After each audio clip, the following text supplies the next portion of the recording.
নমস্কার বন্ধুরা, শুভ নববর্ষ 1433। সামনে আসতে চলেছে পয়লা বৈশাখ। নতুন বছরের এই পবিত্র লগ্নে আপনাদের সবাইকে জানাই আন্তরিক প্রীতি, শুভেচ্ছা ও ভালোবাসা। নতুন বছর আপনার জীবনে সুখ, শান্তি, সমৃদ্ধি এবং নতুন স্বপ্নের আলো নিয়ে আসুক, এই কামনা করেই আজকের ভিডিওটি শুরু করছি। পয়লা বৈশাখ কবে পড়েছে অবশ্যই আমরা আজকের ভিডিওতে জানবো, তার সাথেই জেনে নেব জ্যোতিষশাস্ত্র অনুযায়ী বৈশাখ মাসে কয়েকটি নিয়ম মেনে চললে ব্যক্তিগত এবং পেশা জীবনে উন্নতি হতে পারে। দাম্পত্য জীবনে ভরপুর সুখ এবং চাকরিতে উন্নতি করতে আপনারা এই দিন কি করবেন। এছাড়াও এই দিনে আপনারা লক্ষ্মী এবং গণেশ পুজো বা লক্ষ্মী নারায়ণ পুজো ঠিক কোন সময় করবেন বাড়িতে। অবশ্যই এই দিন বাড়িতে লক্ষ্মী নারায়ণের পুজো করুন।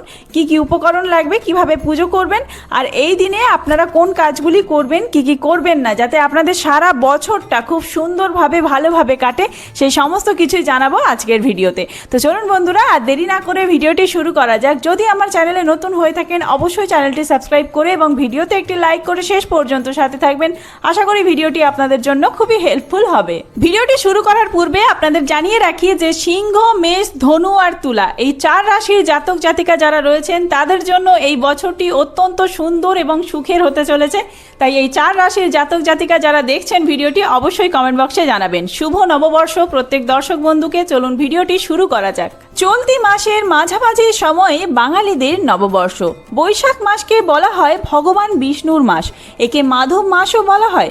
জ্যোতির্বিজ্ঞানের হিসাবে সূর্য মেষ রাশিতে গমনের দিন বাংলা বছরের প্রথম দিন ধরা হয়, অর্থাৎ সেই দিনই হয় বৈশাখ মাসের প্রথম দিন আমাদের পয়লা বৈশাখ বা নববর্ষ। এই দিনটি কবে পড়েছে? পয়লা বৈশাখ 15ই এপ্রিল বুধবার দিন পড়েছে, অর্থাৎ এপ্রিল মাসের একদম মাঝের দিনটিতে। সকাল 6টা 47 মিনিটের মধ্যে সবচেয়ে শুভ সময় থাকছে। সূর্যোদয়ের সময় 5টা 22 মিনিট থেকে শুরু করে সকাল 6টা 47 মিনিটের মধ্যে আপনারা এই দিন গঙ্গা স্নান করতে পারেন।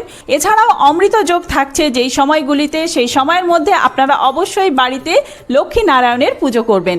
সকাল 9টা 23 মিনিট থেকে শুরু করে সকাল 11টা 7 মিনিটের মধ্যে অমৃত যোগ থাকছে।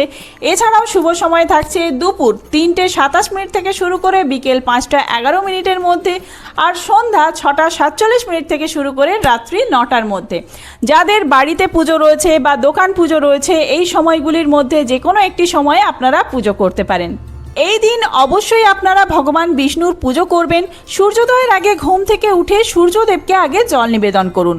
প্রতিদিন সকালে তুলসী গাছে জল দিন এবং সন্ধ্যায় নিয়মিত প্রদীপ জ্বালান। দেখবেন সারা বছরটা আপনার খুব সুন্দর কাটবে।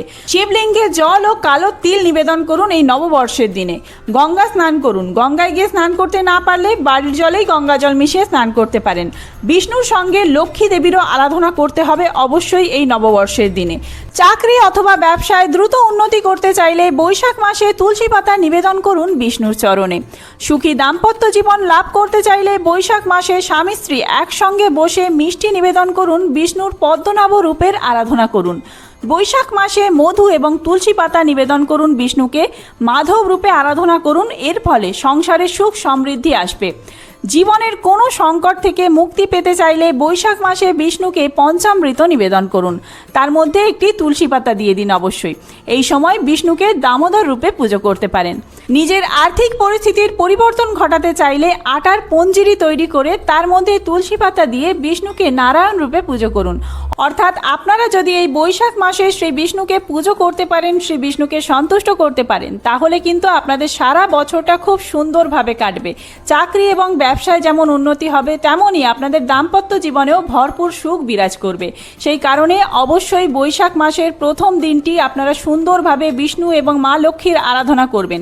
সকাল সকাল স্নান করে হলুদ বস্ত্র পরিধান করবেন, কারণ হলুদ রং শ্রী বিষ্ণুর অত্যন্ত পছন্দের। এছাড়াও হলুদ রঙের বস্ত্র বিছিয়ে তার উপরে আপনারা কিন্তু শ্রী বিষ্ণু এবং লক্ষ্মীর ছবি বসাবেন। ছবি অথবা মূর্তি যা থাকবে সেটি বসালেই হবে। সেটি বসিয়ে আপনারা অবশ্যই পুজো করবেন এক মনে। সমস্ত নৈবেদ্য আগে থেকে জোগাড় করে নেবেন। তুলসী পাতা অবশ্যই রাখবেন, আর মা লক্ষ্মীর জন্য বেলপাতা। মা লক্ষ্মীর জন্য যে কোনো রঙিন ফুল রাখতে পারেন, তবে নারায়ণের জন্য কিন্তু হলুদ রঙের ফুল রাখতে হবে। আর লাগবে পূজার ঘট বা কলস। প্রথমেই কিন্তু আপনাদেরকে পুজোর পূর্বে ঘট বা কলস স্থাপন করে নিতে হবে। আপনাদের বাড়িতে আপনারা যেভাবে হরিতকি বা নারকেল দিয়ে ঘট স্থাপন করেন পঞ্চপল্লব দিয়ে, সেইভাবেই প্রথমে পঞ্চপল্লব সাজিয়ে ঘট স্থাপন করে নেবেন, তারপরেই কিন্তু পুজো শুরু করবেন। পুজোর শেষে নৈবেদ্যগুলি গ্রহণ করার জন্য মা লক্ষ্মী এবং নারায়ণকে মনে মনে আর্জি জানাবেন। সব শেষে আপনারা ধূপ আর দীপ দেখিয়ে আরতি করবেন এবং আপনাদের পুজো সম্পন্ন হবে। বন্ধুরা, যারা বাড়িতে পুজো করতে চাইছেন, এই সামান্য কিছু উপকরণ দিয়ে আপনারা নিত্য যেরকম পুজো করেন সেইভাবে পুজো করতে পারেন। তবে যারা দোকানদানি বা ব্যবসা বাণিজ্যের পুজো রয়েছে, সেক্ষেত্রে আপনারা ব্রাহ্মণ দিয়ে পুজো করালেই ভালো। আর সেক্ষেত্রে আপনারা ব্রাহ্মণের কাছ থেকে আগে থেকে ফর্দ চেয়ে নেবেন, সমস্ত জিনিস জোগাড় করে রাখবেন।